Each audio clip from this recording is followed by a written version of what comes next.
മീനുട്ടി ആ?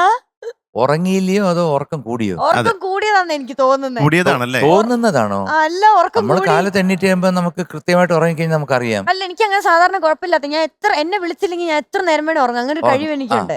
എനിക്ക് നിർബന്ധമില്ല അത്ര നേരം ഉറങ്ങണമെന്ന്. എന്നെ വിളിച്ചില്ലെങ്കിൽ ഞാൻ ഉറങ്ങും, അത്രേ ഉള്ളൂ. ഉറക്കം മാത്രല്ല, കുറച്ചൊന്ന് നന്നായോ ഒത്തിരി തടി വെച്ചിട്ടുണ്ടോ പ്രായം കൂടല്ലേ? ക്രിസ്മസ് കേക്ക് കേക്ക് ഒന്നുമില്ല, ന്യൂ ഇയറിന് അവിടുത്തെ പന്നിയെ മുഴുവൻ കഴിച്ചെന്നാ കേട്ടത്. ഞാൻ എല്ലാം കഴിച്ചു. അവിടെ ഭയങ്കര കൊറേ ഫുഡെല്ലാം ഉണ്ടാക്കി വീട്ടില്. പിന്നെ ന്യൂ ഇയറിന് അവിടെ നമ്മുടെ ഫ്രാൻസിസ് ചേട്ടൻ വന്നില്ല, പക്ഷെ ഇവിടുന്ന് കൊറേ നമ്മുടെ ശ്യാം ചേട്ടനും ലിനു ചേട്ടനും അങ്ങനെ കൊറേ പേര് ഇഷ്ടം പോലെ വീട്ടിൽ വന്നു. മീനുട്ടിയുടെ വീട്ടിൽ വന്നു. പരിപാടിക്ക് വന്നതാ. നമ്മളെ ഒന്നും വിളിക്കുന്നില്ല. ഞാനത് പറയുന്ന കേക്കണേ, അത് പ്രോഗ്രാം ഉണ്ടായിരുന്നു അവിടെ. ഞങ്ങളുടെ അവിടെ തൊട്ടടുത്ത പള്ളി ഉണ്ടായിരുന്നു, പുന്നത്തറ പള്ളി. അവിടെ പ്രോഗ്രാമിന് വന്ന, അപ്പൊ ഞാനും ഉണ്ടായിരുന്നു. അപ്പൊ വീടിന്റെ തൊട്ടടുത്തപ്പോ എല്ലാരും ഞാൻ മീനൂട്ടി ഇനോഗ്രേഷൻ ആയിരുന്നു. അല്ല, ഞാൻ തിരി കൊളുത്തി. അതിനാ ഇനോഗ്രേഷൻ എന്ന് പറയുന്നത്.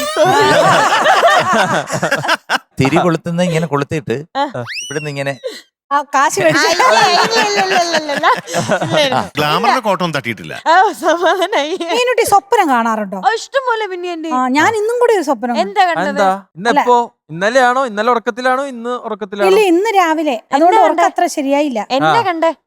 അല്ല, ഇപ്പൊ പുതിയ ഒരുപാട്. ഞാൻ ഇന്നലെ മറ്റേ ചന്ദ്രനിപ്പോ സുനിത വില്യംസിന്റെ ചേട്ടൻ അറിഞ്ഞോ? ഒരു 1.5 വർഷമായിട്ട് സുനിത വില്യംസ് എവിടെയാ? എന്റെ ചേട്ടാ, 16 പ്രാവശ്യം സൂര്യൻ അസ്തമിക്കും, 16 പ്രാവശ്യം ഉദയം ചെയ്യൂത്ര. സൂര്യന് ചന്ദ്രന് പോയോ? സൂര്യനെ കണ്ടു. അങ്ങനെ ഒരു ഇത് എന്ന് വെച്ചാ സുനിത വില്യംസിന്റെ കൂടെ ബ്രേക്ക്ഫാസ്റ്റ് ഡിന്നറും ഒക്കെ കഴിക്കുന്നതായിട്ട് കണ്ടു.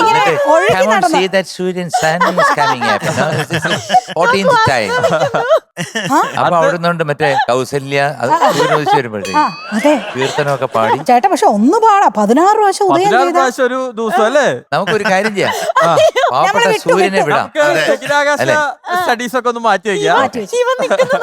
മക്കളെ, അമ്മയൊക്കെ മധു സാർ ഒരു കാര്യം ചോദിച്ചപ്പോഴത്തേക്ക് നീ പെട്ടെന്ന് ഞാനാണെന്ന് പറഞ്ഞു. നീ ഒരു ടെൻഷനിലാ പറഞ്ഞത്. അതിന്ന് ഞങ്ങൾക്ക് ഒരു കാര്യം മനസ്സിലായി, ഇതിന്റെ മനസ്സ് ഇത്തിരി ചഞ്ചലപ്പെട്ടിരിക്കുക. വൈ? ഞാൻ രാവിലെ ഒരു ദോശയെ കഴിച്ചുള്ളൂ. അതുകൊണ്ടാണ് ചഞ്ചലം. അയ്യോ, ഉണ്ട്, ബന്ധമുണ്ട്. ഒരു നമ്മള് ഫുൾ നമുക്ക് വിശപ്പിച്ചിരി ഉണ്ടെങ്കിൽ നമ്മുടെ ക്യാരക്ടർ കുറച്ച് മാറും. വിശപ്പിന്റെ ആളാണ് ഈ പറയുന്നത്. അല്ല, PhD എടുത്ത എന്നോട് നീ പറഞ്ഞു നിനക്ക് വിശക്കുന്നുണ്ടോ കൊച്ചിന്? ഞാൻ ചെറുതായിട്ട് അതായത് ചുരുക്കത്തിൽ പറഞ്ഞു കഴിഞ്ഞാല് വയറ് വിശന്നിട്ടാണ് അവൻ വന്നെന്ന് പാടിയത്. അപ്പൊ അവന്റെ ചിന്ത മുഴുവൻ മാനത്തെക്കായലല്ല, ബ്രഹ്മാനന്ദന്റെ ചേട്ടന് കള്ളിച്ചെല്ലമ്മ ഒന്നുമല്ല.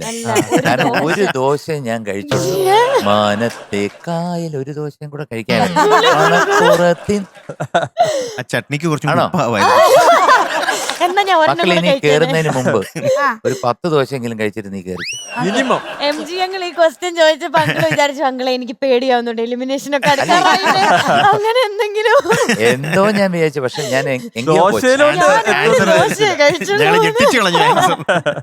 ശരി മോനെ, അടുത്തവണ വരുമ്പോഴ് ദോശയൊക്കെ ഇഷ്ടം പോലെ കഴി, എന്നാലും റിലാക്സ്ഡ് ആവണം സ്റ്റേജ്. ഓക്കെ, സമാധാനം. ഫ്ലവേഴ്സ് ഒരുക്കുന്ന കാഴ്ച വസന്തം യൂട്യൂബിൽ പ്രേക്ഷകർക്ക് ലൈവായി കാണാം. ഫ്ലവേഴ്സ് കോമഡിയിൽ ജോയിൻ ചെയ്യൂ, ആസ്വദിക്കൂ.